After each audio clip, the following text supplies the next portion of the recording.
Welcome to today's MASUD Learning Community webinar. Today we'll be hearing from Christy McGlynn on identifying and closing the gap in care for Mainers with opioid use disorder.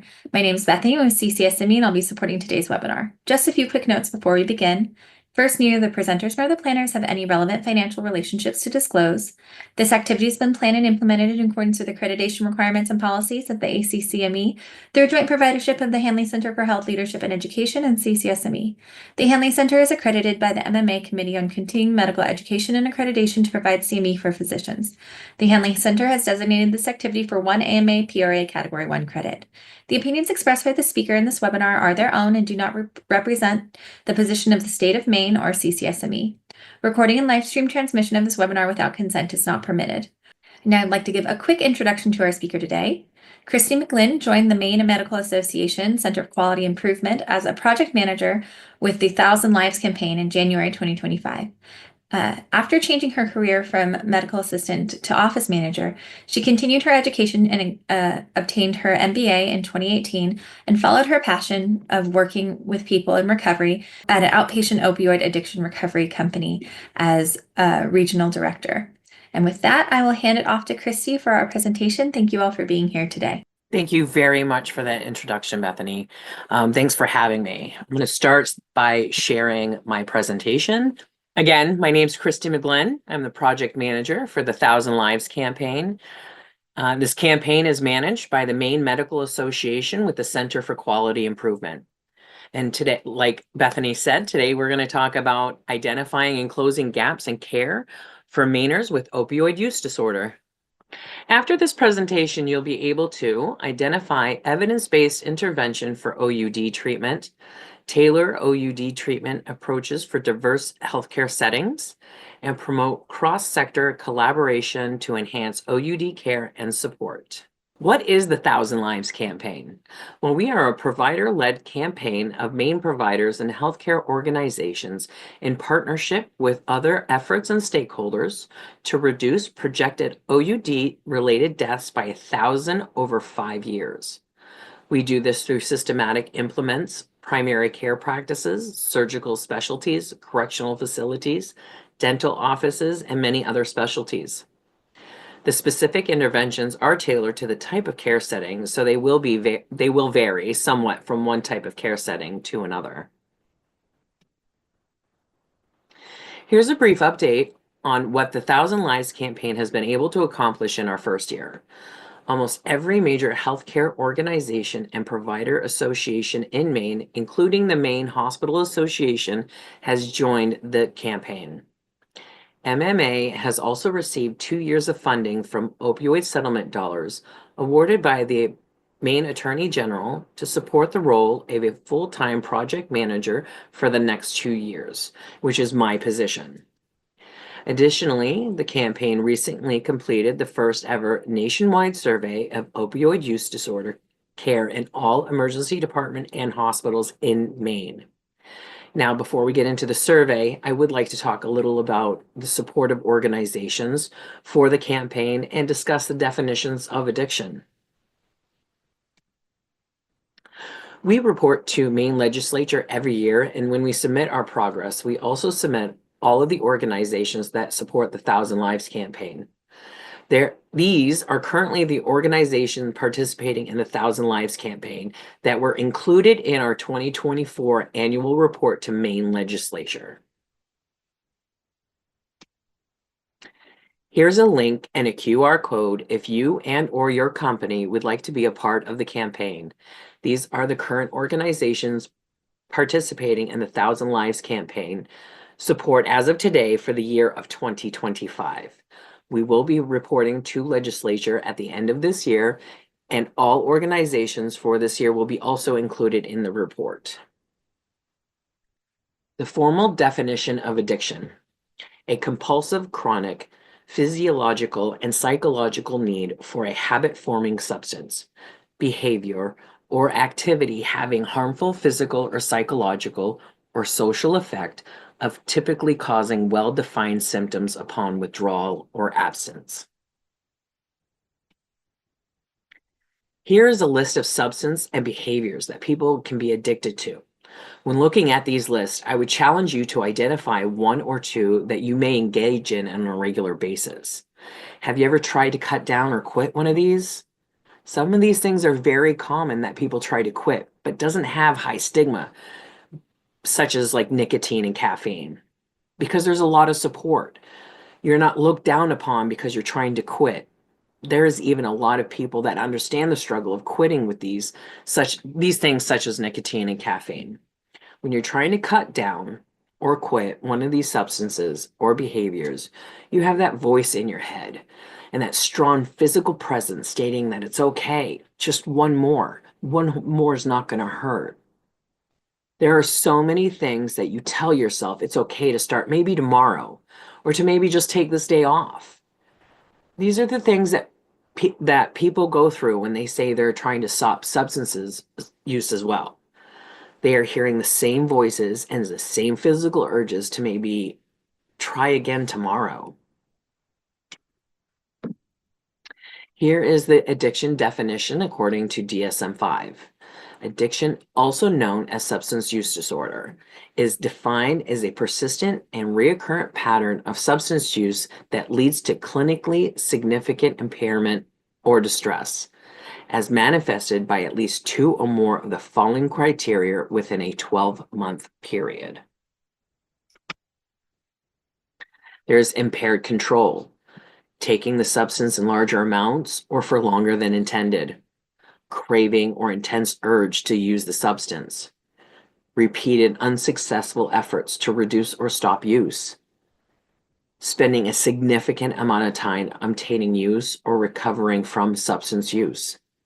And then there's the social problems, failure to fulfill major role obligations at work, school, or home due to substance use, continued use despite social or interpersonal problems caused or exacerbated by the substance, giving up important social, occupational, or recreational activities because of substance use. And then there's the physical dependence, tolerance requiring increased amount of the substance to achieve desired effect, withdrawal symptoms when substance use is reduced or stopped. And then behavioral changes, use the substance in risky situations, continue to use the substance despite its negative effect or physical or mental health. These are the things they go through that are affecting their daily lives. We need to understand it's not easy to just stop. Now let us look at the overdose deaths in the state of Maine from 2019 to 2024. This will identify that there has been increase of overdose deaths every year up until the year of 2023.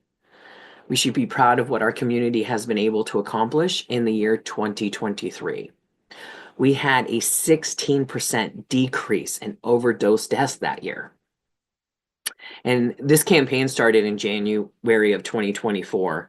And at the end of last year, there was 116 lives saved, which is a 19% decrease in overdose deaths from last year. In these last 2 years, we have been able to decrease overdose deaths as a community by a total of 33%.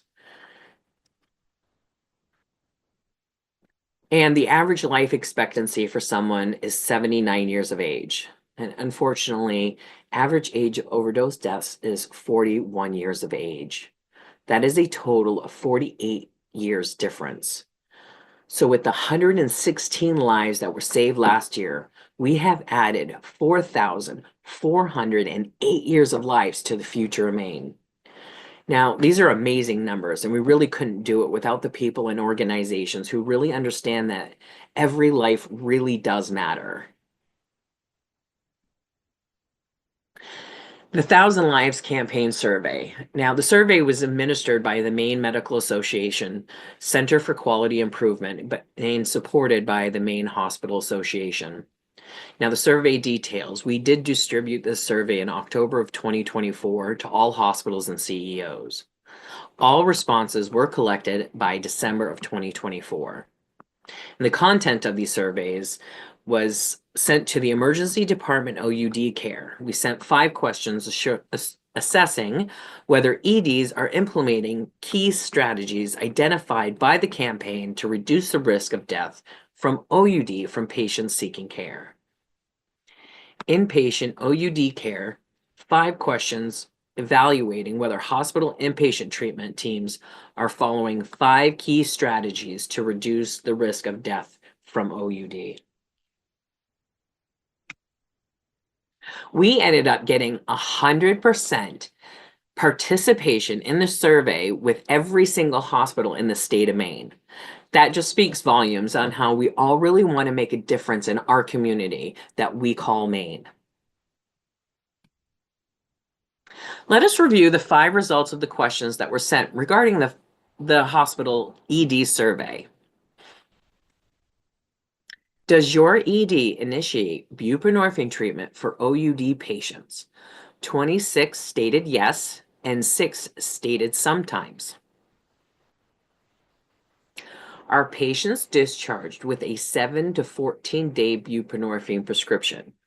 26 stated yes, 5 stated no, 2 did not answer this particular question.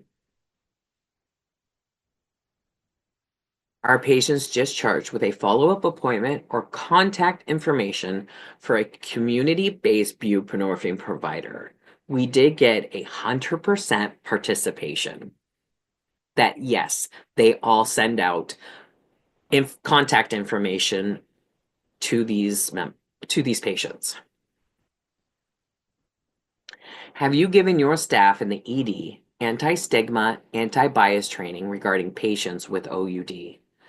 20 stated yes, 12 stated no, and 1 did not answer this particular question. Are patients discharged with naloxone prescriptions or samples on a 24/7, 365 basis? 28 stated yes, and 6 stated no. Now let us review the 5 results of the questions that were sent regarding the hospital inpatient survey. Are you inducing inpatients with OUD who want treatment with buprenorphine in the hospitals? 16 stated yes, 6 stated no, 12 stated sometimes. When patients have been, when patients have been induced on buprenorphine while in the hospital, are they discharged with a 7 to 14-day prescription and an appointment with a provider that prescribes buprenorphine? 25 stated yes, 8 stated no, and 1 did not answer this particular question.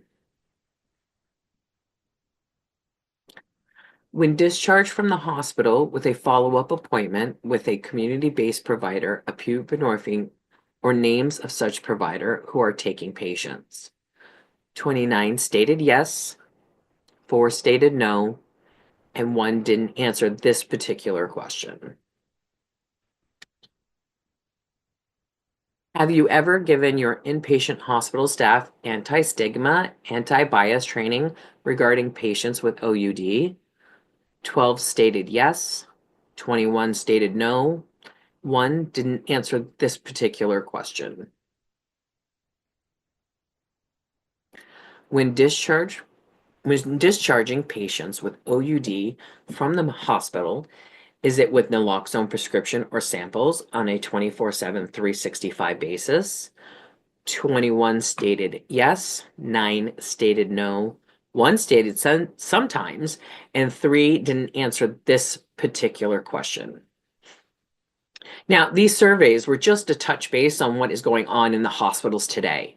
We are working very closely with the CEOs and staff to make all of these changes.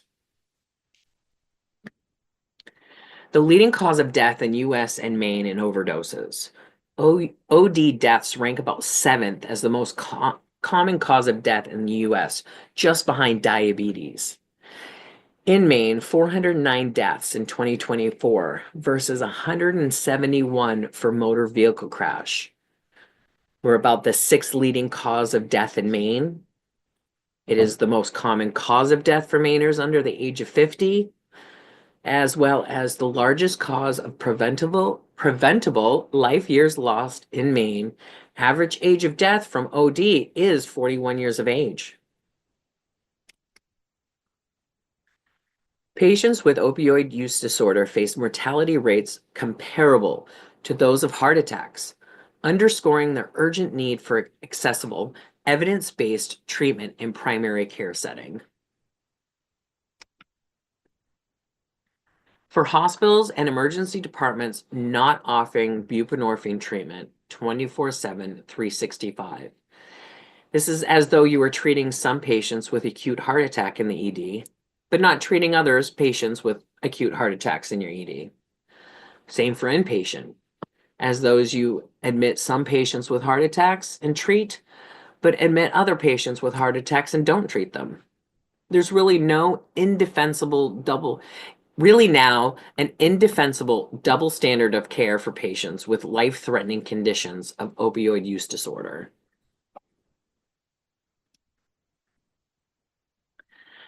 The case for doing OUD care for buprenorphine in primary care.